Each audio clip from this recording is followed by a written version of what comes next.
Dinadala ko yan, nakabalot lang siya sa kahit na anong tela, basta dala mo. Mga ganitong Yes. tela. Yes.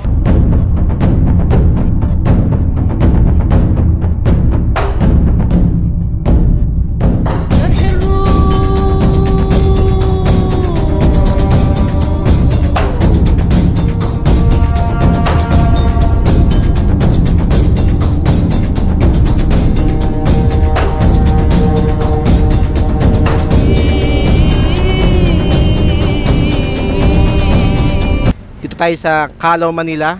Kasama ko ngayon si, pangalan mo kuya, anong alias mo? Din. Neil.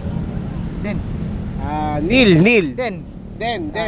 Den, meron kang bato dito, pakita natin, no? Yes. Itong bato na to, batong umpukan, mga kamaster, no? Pare, ano bang gamit mo ito sa pangkabuhayan? Ito kasi yung batong umpukan, ito yung tinatawag na mga bato na nagdikit-dikit na pinorma ng kalikasan. Pagka sinabing umpukan, Natural ito, hindi siya yes, natural, hindi siya gawa ng tao. Bali yan, ang pinaka-bertud niyan is pang-akit. Lalong-lalo na sa mga may negosyo, since natumpukan, pag yan ang dala mo, talagang yung tindahan mo is babalik-balikan ng mga customer.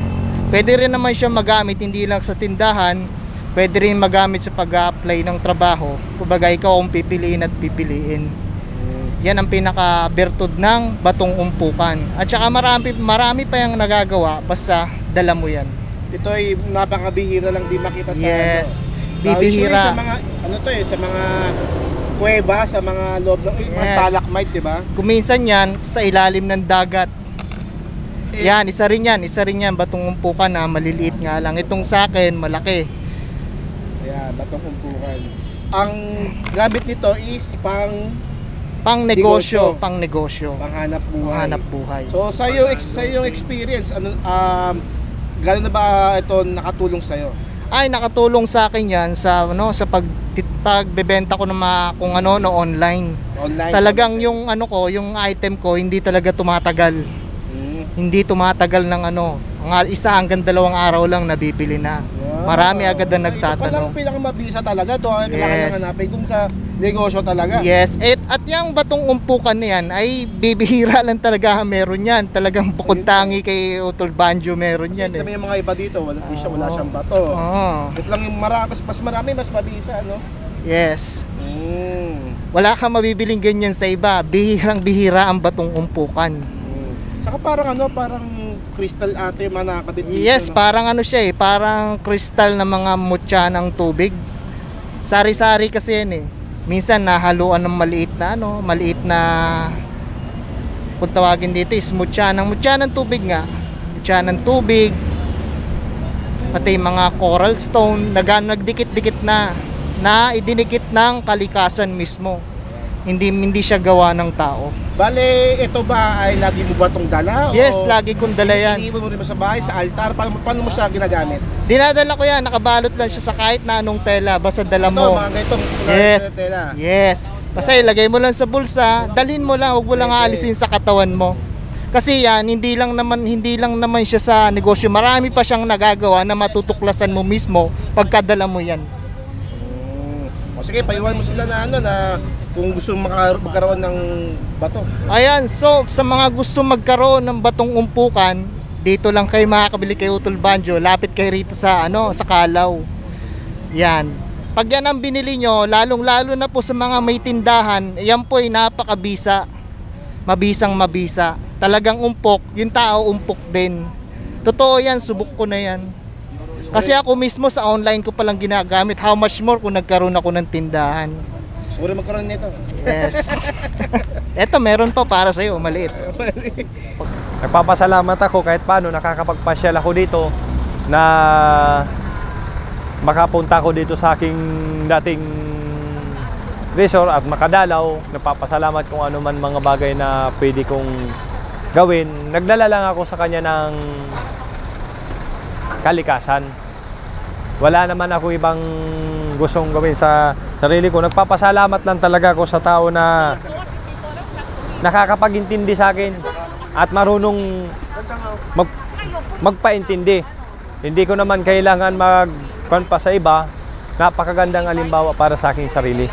Tulad nito, pumunta lang ako dito, binigyan ako ng t-shirt.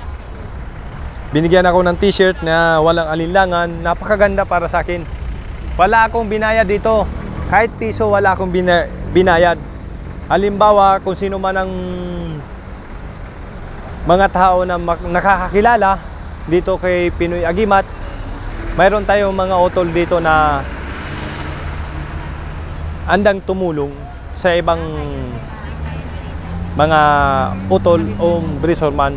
Pag ako magpagawa ng t-shirt, siguro lalapit na lang ako sa isang utol o brad. Kung magkano man ang maging pag-usapan namin, papagawa ko sa mga tao na gustong magpagawa. At maraming salamat sa mga nakakakita at maraming salamat din sa mga brad ko at mga utol, lalo na sa hindi sa pagsisinungaling. Nung araw ng linggo, may blinisingan ako ng isang tao. May blinisingan ako ng isang tao na walang alinlangan. Binasahan ko muna siya ng aral ng Biblia bago ko siya handungan. Nung tumagal sa akin na gusto niya magpublishing sa akin ng itak, pinagkaloob ko na sa kanya. Dahil sa tagal na nag-aantay, halos 1 taon bago mangyari yon. Sinabihan ko muna, hindi madali itong pagpasok, hindi madali ang magsabi na mag-blessing sa itak. Ngunit sa tagal niyang pag-aaral na binigay ko sa kanyang konting pag-aaralan niya, ngunit naintindihan niya. Ngunit yung tao na yun na gusto kong pilit kong tinuturuan ng magandang pag-aaral ng lihim na karunungan, ngayon niya na naintindihan. Ngayon, nag-request na sa akin. Hindi ako makapagtanggi sa kanya